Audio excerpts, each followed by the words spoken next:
We're in the video together. We are. That's not the normal. It's not the normal.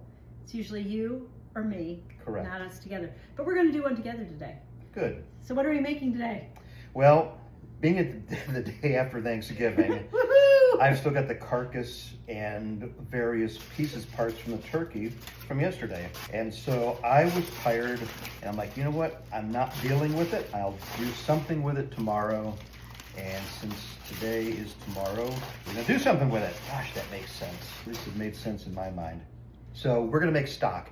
Now, during the summertime when we make stock, usually we take all the carcasses from all the chickens we do and big old stock pot out in the garage and add vegetables and salt and pepper and seasonings and stuff like that. This time, we're just gonna keep it simple.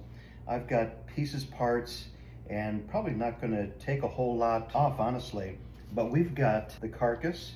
We've got all the pieces of skin. We're gonna go ahead and put it in the stock pot. All that flavor is gonna be amazing. Yeah, so we smoked this after we brined the bird. So normally we do the vegetable style broth. And so this time we're going to do the smoked brined style broth.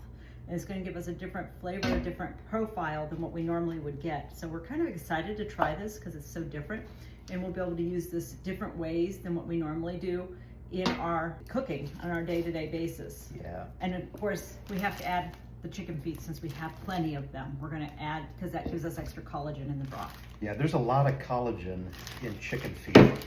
And so when we do our stock throughout the year, we're always putting these in there. I know a lot of you are like, oh my gosh, it's gross and everything, and I get it.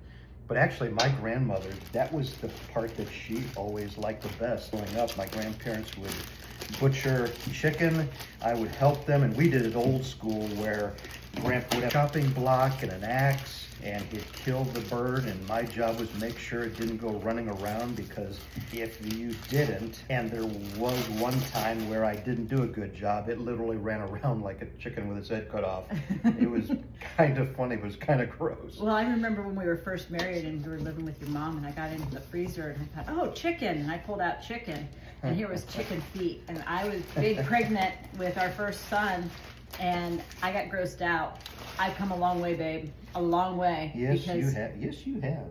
I wouldn't have, I threw those away. That's how, okay, so you need to understand, I've come from the point where the chicken feet grossed me out to the point where I would eat them no problems. Yeah, so it can be done. Yep, so I'm just gathering up all that kind of congealed stuff from the turkey. And then we're simply going to put water on top of this, put it on the Yep. stove, and let it cook at a low simmer for probably through today. Yeah, pretty much all day. And if we then- wanted to, we could maybe deal with it tonight, or even slow cook it through the night.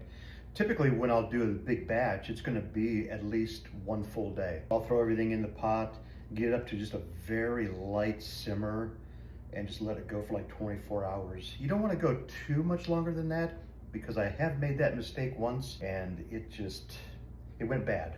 So you do want to be mindful.